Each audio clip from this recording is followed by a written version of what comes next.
వరంగల్ నగరం అర్బన్ కుంటలోని తెలంగాణ రైతు సంఘం భవనంలో ఏర్పాటు చేసిన సమావేశంలో retired justice B Chandrakumar, professor Kurapati Venkata Narayana, రైతు సంఘం రాష్ట్ర అధ్యక్షులు సోమిడి శ్రీనివాస్, వివిధ రైతు సంఘాల నాయకులు పెద్దారపు రమేష్, బాలరాజు, గోనె కుమారస్వామి తదితరులు పాల్గొన్నారు. ఈ సందర్భంగా జస్టిస్ చంద్రకుమార్, ప్రొఫెసర్ వెంకట నారాయణ మాట్లాడుతూ రైతుల ఆత్మహత్యలు ఆపాలనుకునే వారికి పంటలు పండించేందుకు సరైన సౌకర్యాలు కల్పిస్తూ ఆర్థిక పరిస్థితులకు అనుగుణంగా కేంద్ర రాష్ట్ర ప్రభుత్వాలు చర్యలు చేపట్టాలని వారు పేర్కొన్నారు. రైతు సమస్యలను ఎదుర్కొంటూనే వాటి సాధనకు కృషి చేయాలని, చిన్న చిన్న సంఘటనలకు ఆత్మహత్యలకు పాల్పడవద్దని వారు పేర్కొన్నారు.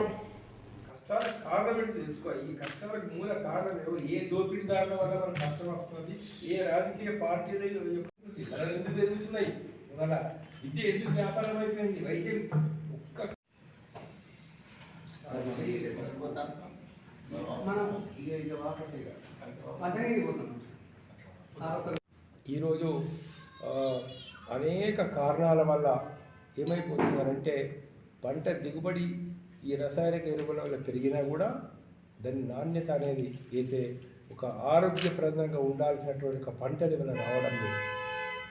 అనేక మంది 40-50 ఏళ్ళకే హార్ట్ అటాక్ వచ్చి చచ్చిపోవడానికి ప్రధాన కారణం ఏంటంటే ఈ యొక్క కెమికల్స్ పంటల మీద డామినేట్ చేయడం అనేటువంటిది జరుగుతుంది. దాన్ని తగ్గించుకోవాల్సిన అవసరం ఉంది. దాన్ని తగ్గించే విధంగా కేంద్ర ప్రభుత్వం సేంద్రియ వ్యవసాయానికి మిగతా పద్ధతులకు తగినంత ప్రోత్సాహం ఇవ్వాల్సిన అవసరం. ఇంకోటి, రైతుల ఖర్చులు తగ్గించాలంటే ఇప్పుడు సరే మా మిత్రులు చెప్తారు, కానీ రైతుల ఖర్చులు కోత మిషన్లు కానీ ఇలాంటి గ్రామ పంచాయతీలకు ఇవ్వాలి, ఇక్కడ లోకల్కి ఇవ్వాలి. ఇచ్చి తక్కువ రేటుగా అవుతుందో ఇవాళ రైతులకు కనుక నువ్వు పొలాలు దున్నడానికి, చేనులు దున్నడానికి, పంట కొయ్యడానికి కనుక ఇలాంటి వసతులు కనుక కల్పించినట్లయితే కొంత రైతుకు ఎక్కువ ఖర్చుల భారం అనేది తగ్గుతుంది. ఇప్పుడు కల్తీ విత్తనాలు ఉన్నాయి. కల్తీ విత్తనాలు ఎక్కడ తయారవుతున్నాయి? ప్రభుత్వం కనిపెట్టలేదా? కల్తీ విత్తనాలు రాకుండా నిరోధించలేదా? మార్కెట్లోకి వస్తాయి, వాళ్ళు విత్తనాలు వేస్తారు, రైతులు మునిగిపోతున్నారు. ఇక్కడ ఇన్సూరెన్స్ లేదు, పాడలేదు, అక్కడ దానికి తగినటువంటి యాక్షన్ లేదు. కాబట్టి అవుతుందో ఇవన్నీ విషయాల గురించి రాష్ట్ర ప్రభుత్వాలు కూడా కల్తీ విత్తనాలు నిరోధించాలని, మార్కెట్లో రైతులకు తగిన వసతులు కల్పించాలని, ఏవైతే రైతాంగానికి ప్రామిసెస్ గతంలో చేసినారో ఆ యొక్క ప్రామిసెస్ అన్నీ కూడా వాగ్దానాలు, రైతులు చేసినట్టు వాగ్దానాలు నెరవేర్చాలని చెప్పేసి కోరుతా ఉన్నాము. మరొకసారి రైతులకు, రైతు కుటుంబ సభ్యులకు విజ్ఞప్తి ఏంటంటే కష్టాలు వస్తాయి, కష్టాలు పోతాయి. ఏది శాశ్వతంగా ఉండేది కాదు. తలనొప్పి వస్తుంది, తలనొప్పి పోతుంది, కడుపు నొప్పి వస్తుంది, కడుపు నొప్పి పోతుంది. ఇవాళ పరిస్థితి బాగలేదని ఒక యువకుడు, ఒక 40 ఏళ్ళ రైతు ఆత్మహత్య చేసుకుంటే అతని భార్య పిల్లల పరిస్థితి ఏంటిది? ఇది మట్టుకు ప్రతి ఒక్క రైతు ఆలోచించాలా, గ్రామ పెద్దలు కూడా ఆలోచించాలా, టీచర్స్ కూడా ఆలోచించాలా, ప్రజలందరినీ మోటివేట్ చేయాలి. ఇలాంటి పరిస్థితులు ఎదుర్కోవాలి. మనిషి జీవితంలో ఏం చేయాలి? పోరాడడానికి మనిషి జీవితం ఉన్నది, కానీ పరిస్థితులకు లొంగిపోయి ఆత్మహత్య చేసుకోవడానికి కాదు.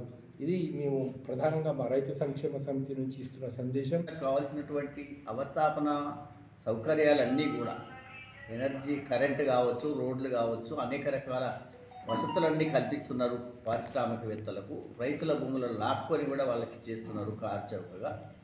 కానీ వ్యవసాయానికి కావాల్సిన సౌకర్యాలు, గోడౌన్లు కానీ, లేక అగ్రో బేస్డ్ ఇండస్ట్రీస్ కానీ, లేదా వాళ్ళకు కావాల్సినటువంటి తక్కువ వడ్డీ ద్వారా రుణాలు వచ్చేటువంటి పద్ధతి కానీ, ఇన్పుట్ కాస్ట్ తగ్గియడం కానీ జరగలేదు.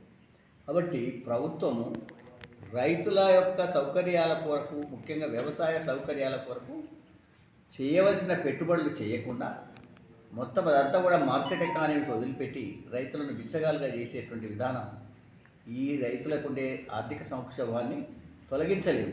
కాబట్టి ఇప్పటికైనా మనం రైతులందరూ ఏకం కావాలి. రైతు సంఘాల ద్వారా, ఐక్య సంఘటనతోటి ప్రభుత్వం వ్యవసాయ అభివృద్ధికి కావాల్సిన పెట్టుబడులను కూడా చేయాలనేటువంటి నినాదం ఇవాళ చాలా అవసరం.